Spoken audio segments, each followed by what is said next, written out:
On the night of August 14th, a shadow streaked across the calm waters of the Caspian Sea, carrying a mission to disrupt Russia's military supply chain. It was Ukraine's Liutyi suicide drone, launched from a covert base, targeting the Russian cargo ship Olya-4.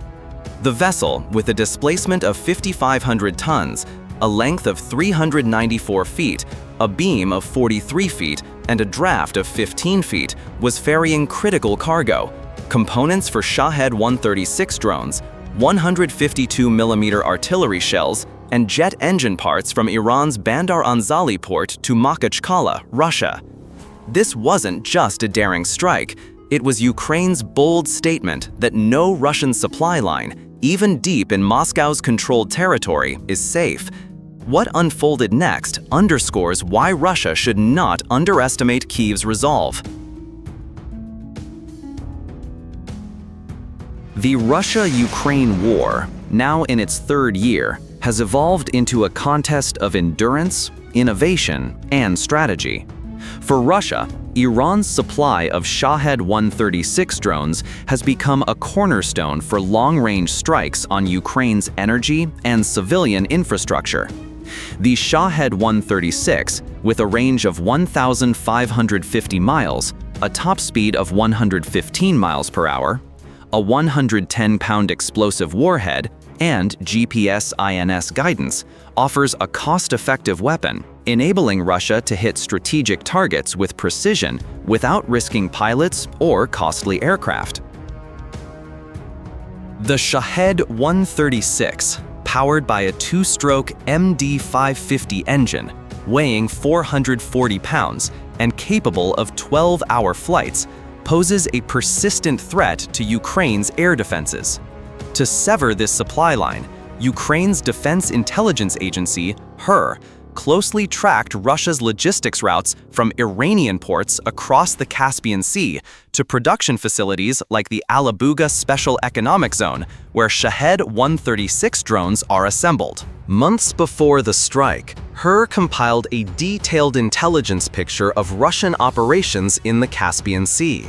Satellite imagery from Western allies, combined with careless social media posts on X by sailors and port workers, revealed that Olya-4 was among the few cargo ships regularly plying this route. Lacking advanced air defenses, Olya-4 relied on basic maritime radar and a few 12.7mm machine guns, inadequate against modern threats. Russia, confident in the Caspian Sea's security, bolstered by the Caspian Flotilla and S-400 systems in Makhachkala and Astrakhan, considered the region untouchable, making Olya-4 an ideal target for a surprise attack. At a secret base in Donetsk, the 9th Special Operations Brigade prepared for action. Hidden in a remote, hilly area, the base was concealed with camouflage netting and electronic warfare systems to evade Russian detection. Infrared-resistant tarps covered shelters, and Krasuka-4 radar jammers were deployed to deflect Russian reconnaissance aircraft. Engineers and UAV specialists worked tirelessly in a retrofitted warehouse, testing and programming the Liutyi, a domestically built suicide drone with impressive specs. A 620-mile range, a cruising speed of 93 miles per hour, an 88-pound warhead, and a jam-resistant GPS-INS guidance system. Weighing 265 pounds, powered by a 10-kilowatt electric motor, with an 11.5-foot wingspan, and constructed from radar-absorbing composite materials, the Liutyi has a radar cross-section below 1 square foot. Its remote control system, linked via satellite, allowed operators to monitor and adjust its flight path in real time from hundreds of miles away. The 12-member Special Operations Team split into 3 units: a technical group prepping the UAV, an intelligence unit analyzing satellite data to locate Olya-4, and an electronic warfare unit ready to counter Russian jamming attempts. In the 72 hours before the strike, they operated under intense pressure, using dim red LED lights to avoid aerial detection. The technical team used industrial computers with flight simulation software to test the Liutyi, ensuring it could navigate adverse weather, including 33-mile-per-hour gusts and dense fog. They programmed a complex flight path starting from Donetsk, crossing the Caucasus Mountains, weaving through sparse radar zones in southern Russia, and approaching Olya 4 from the northwest, where Russia's coastal defenses were weakest. The intelligence unit, leveraging NATO-supplied satellite data, pinpointed Olya 4 on the morning of August 14. High-resolution imagery from Sentinel-2 and Maxar satellites showed the ship docked at Bandar Anzali, loaded with containers, including 10 holding Shahed 136 components and 8 with 152mm shells. The ship was set to depart at 6 p.m. local time, nearing Makhachkala by early August 15. The team also identified a Russian Buyan M-class corvette 31 miles away, too distant to intervene in time. The electronic warfare unit prepared countermeasures, including localized jamming to disrupt Olya 4's maritime radar if the UAV was detected early, and deployed a decoy signal mimicking a fishing vessel to confuse any scanning radars. At 10 p.m. local time on August 14th, preparations were complete. In darkness, a modified truck rolled to a clearing near the base, carrying the Liutyi on a mobile launch platform. The stainless steel launcher, equipped with hydraulic systems, enabled deployment in 5 minutes. Technicians conducted final checks, updating the Liutyi's guidance system with Olya 4's latest coordinates via an AES-256 encrypted military laptop and Starlink satellite link. The Liutyi's electric motor hummed softly as it launched, vanishing into the night sky toward the Caspian Sea, over 500 miles away. In the control room, a large screen displayed the Liutyi's flight path via satellite feed. Officers watched tensely, monitoring the UAV's every move. The custom graphical interface showed real-time coordinates, speed, altitude, and battery levels, with a signal delay under 0.5 seconds. The flight path leveraged the Caucasus Mountains' rugged terrain, where Russian radar coverage was sparse. The Liutyi navigated narrow valleys near Gudermes and Kasaviyort, using terrain to mask radar signals, and avoided S-400 sites in Grozny by maintaining a 31-mile buffer. Its GPS/INS system, paired with preloaded terrain maps, adjusted continuously, maintaining accuracy in adverse weather with 22-mile-per-hour winds and fog. Over the next 5 hours, the Liutyi cruised at 93 miles per hour, crossing Ukraine, Russia, and the Caspian Sea region. The electronic warfare team monitored Russian radar frequencies, ready to activate jammers if anomalies were detected. A weak radar signal from an S-300 site near Derbent was noted but deemed too faint to lock on to the Liutyi. The UAV's radar-absorbing skin and low-altitude flight helped it evade significant detection. Approaching the Caspian Sea at 2:30 a.m. local time, the Liutyi entered attack mode, descending to 98 feet for its final approach. Aboard Olya 4, the crew was complacent. Moving at 11.5 miles per hour through calm waters, the ship carried containers packed with Shahed 136 components, airframes, guidance systems, and flammable fuel, along with 152mm shells. Each Shahed 136 container held about 50 component sets, including composite wings, GPS modules, and 8-gallon fuel tanks, enough for 50 complete drones. The ship's Furuno FAR 2117 radar, designed for collision avoidance, couldn't detect small, low-flying targets like the Liutyi. With a crew of about 20, untrained for combat, no one anticipated an attack in Russia's secure rear. At 3:15 a.m. local time, the Liutyi appeared on the horizon, skimming 98 feet above the water. Its 1280 by 720 infrared camera provided clear imagery of Olya 4 in the dark, enabling precise course adjustments.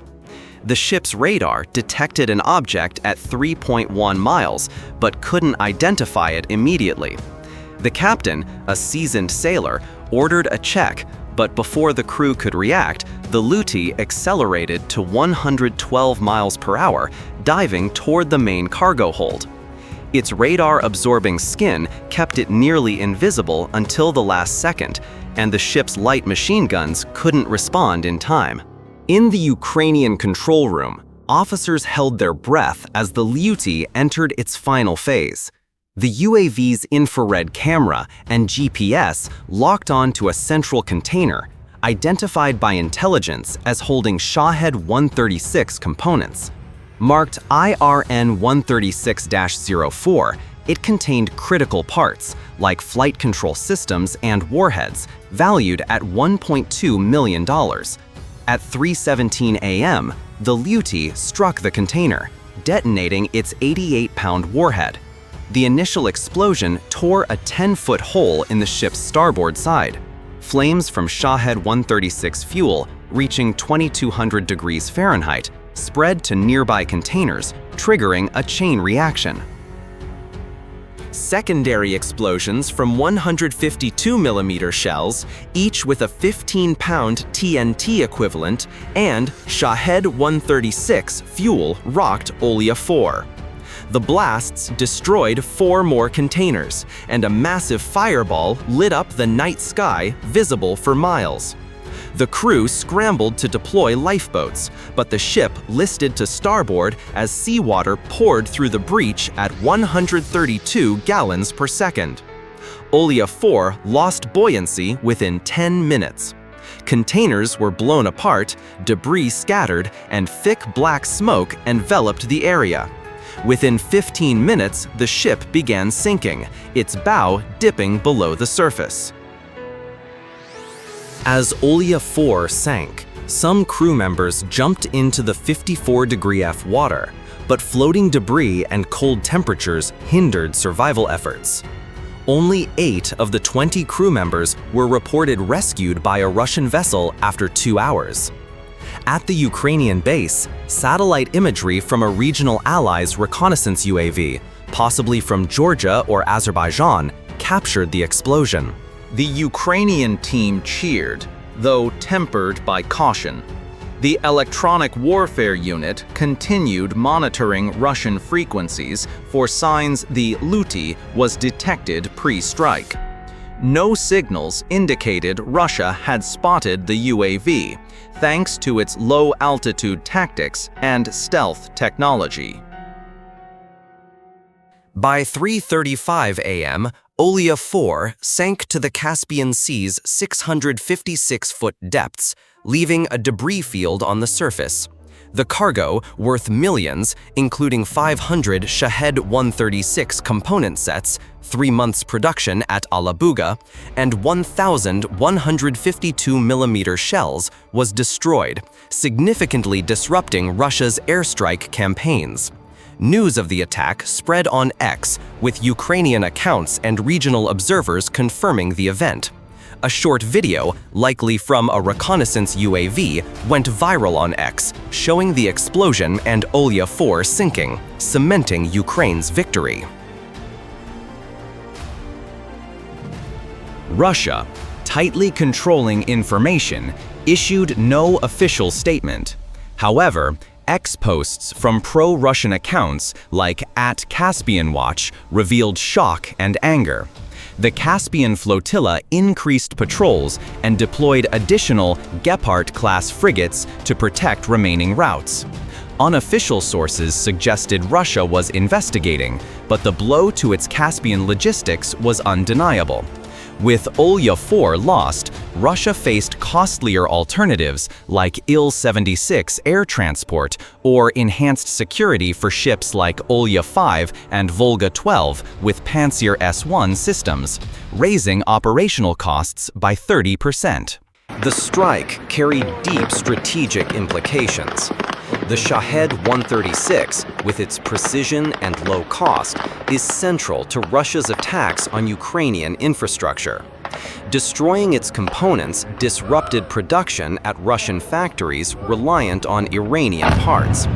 Each Shahed 136 costs about $20,000, and losing 500 sets inflicted at least $10 million in direct losses, plus indirect costs from halted production. Ukraine's strike signaled that no target, even deep in Russia's rear, is beyond reach. The victory came with risks. Russia may retaliate with intensified UAV attacks on Ukraine, or bolster Caspian Sea defenses with additional S-400 systems, complicating future Ukrainian operations. Russia could also increase Su-30SM patrols from Astrakhan, heightening detection risks for Ukrainian UAVs. Iran might secure future shipments with Muj-class escorts or shift to land routes through Turkmenistan, though longer and more vulnerable.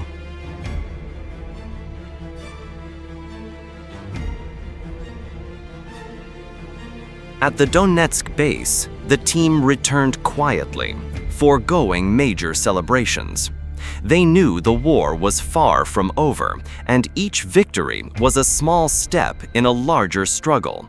Yet, the sinking of Olya 4 marked an indelible milestone, showcasing Ukraine's audacity and ingenuity. As the Donetsk team powered down their control screens, they understood the Olya 4 strike was just one move in a larger chess game. Russia still operates ships like the 6,600-ton Volga 12 and the better-equipped Olya 5, and Iran will continue supplying Shahed 136 components. But in that moment, Ukraine secured a critical win, both materially and morally, proving Kyiv's reach extends deep into enemy territory. The Olya 4 attack opened a new chapter in the war. Ukraine, despite limited resources, demonstrated its long-range capabilities using homegrown technology and allied intelligence. HUR is now planning similar strikes on Makhachkala storage sites and rail links from Iran through Azerbaijan. Russia, with its superior military might, will not stand idle.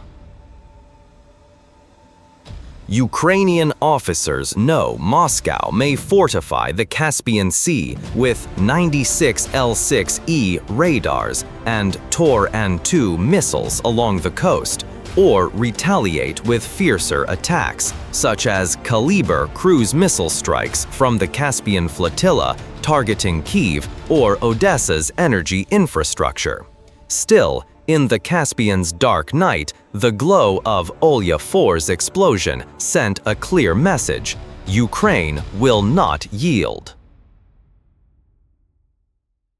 We hope this account has provided a detailed look at Ukraine's boldness and determination in defending its homeland.